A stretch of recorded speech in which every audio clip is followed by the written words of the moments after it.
Good afternoon.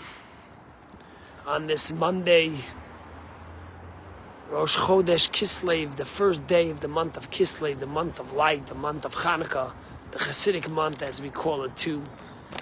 Today in the morning, we got the sad news that Omer Nutra, a lone soldier from New York, who was the tank commander on that fateful day of October 7th and was attacked when the terrorists came into Israel. Omer, who was the commander, and with him was Shaked Dahan, who was the driver, and Nimrod Cohen, who was the gunner, and Oz Daniel, who was the loader. And we all remember those infamous pictures that we saw of the terrorists and Gazans dancing on the tank while it was on fire, and while we watched as those four were pulled to Gaza. Two of them were declared dead last year, and Nimrod is still hoped to be alive. But today, Omer Nutra's family in New York found out that he was killed on October 7th and his body is still in Gaza. Imagine the parents, 14 months of uncertainty to know and to find out the worst, that all their prayers were not answered and that their son was murdered. How painful. And we remember this and we think of them and all the hostages that are still in Gaza. But you know, I was traveling yesterday. I was at the Chabad convention together with my colleagues where we celebrated thousands of Chabads all over the world, thousands of rabbis coming together to unite in love for Judaism, for Torah, and for being a beacon of light to the whole world.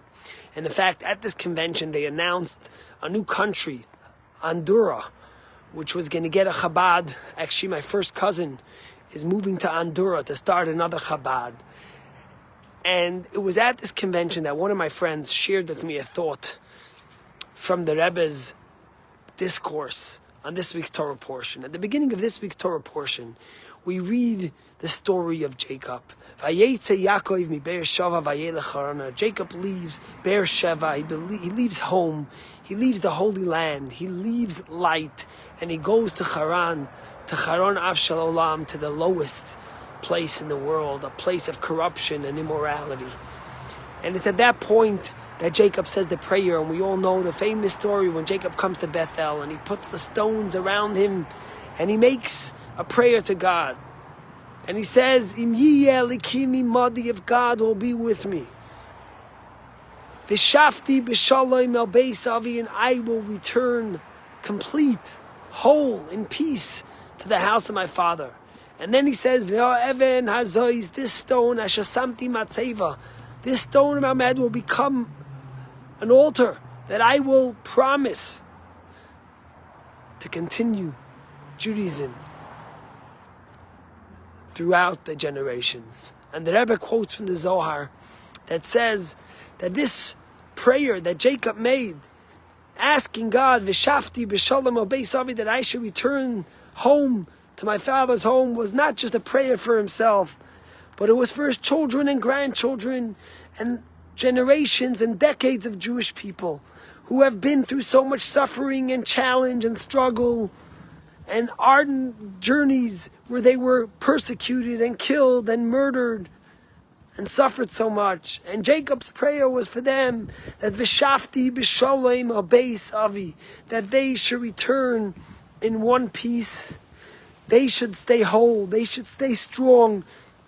They should stay connected to Judaism, to Torah, to God, and to be able to persevere.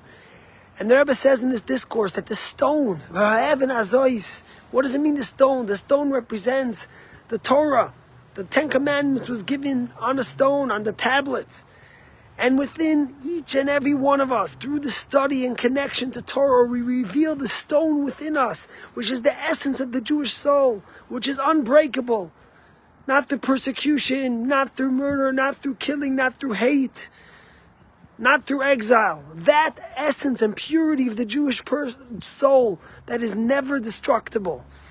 And his prayer was that we should return home in peace. But how? Through the Even Hazois, through connecting to Torah, through connecting to Judaism, through connecting to our values. And that's what I saw yesterday, especially at the banquet, sitting with 6,000 of my colleagues and their lay leaders together, celebrating Judaism. It was a bittersweet moment. On one side, we went live to Israel while the Kogan family is still sitting Shiva in the Holy Land for the murdered Chabad Rabbi Tzvi Kogan, and we wished them the mourner's comfort. We all stood up, thousands of us, and on live webcast, as we watched them sitting, we wished them that God should comfort them amongst the mourners of Zion and Jerusalem in the pain that they are having, that we all share in for our colleague. But it was at that same moment that we stood up high and proud with joy and love for each other. And we danced and we sang and we promised to recommit ourselves even stronger and more, to connect every single Jew to that stone, to the Torah, to that essence of their soul that will allow them to be stronger and allow them to continue to grow spiritually and to be able to unite the Jewish people through Torah and through God's commandments. And with that, praying that V'shafti v'shalom al beis avi, that we should return in one piece, that the Jewish people should have security, that the Jewish people should have peace, that the Jewish people should be able to live in their homeland. For Omer Nutra's parents, that didn't happen. But we pray for the day that V'shafti v'shalom, God will bring a time, an era of peace and security for all of Israel, for all the world. And may it happen speedily in our days. Have a great day.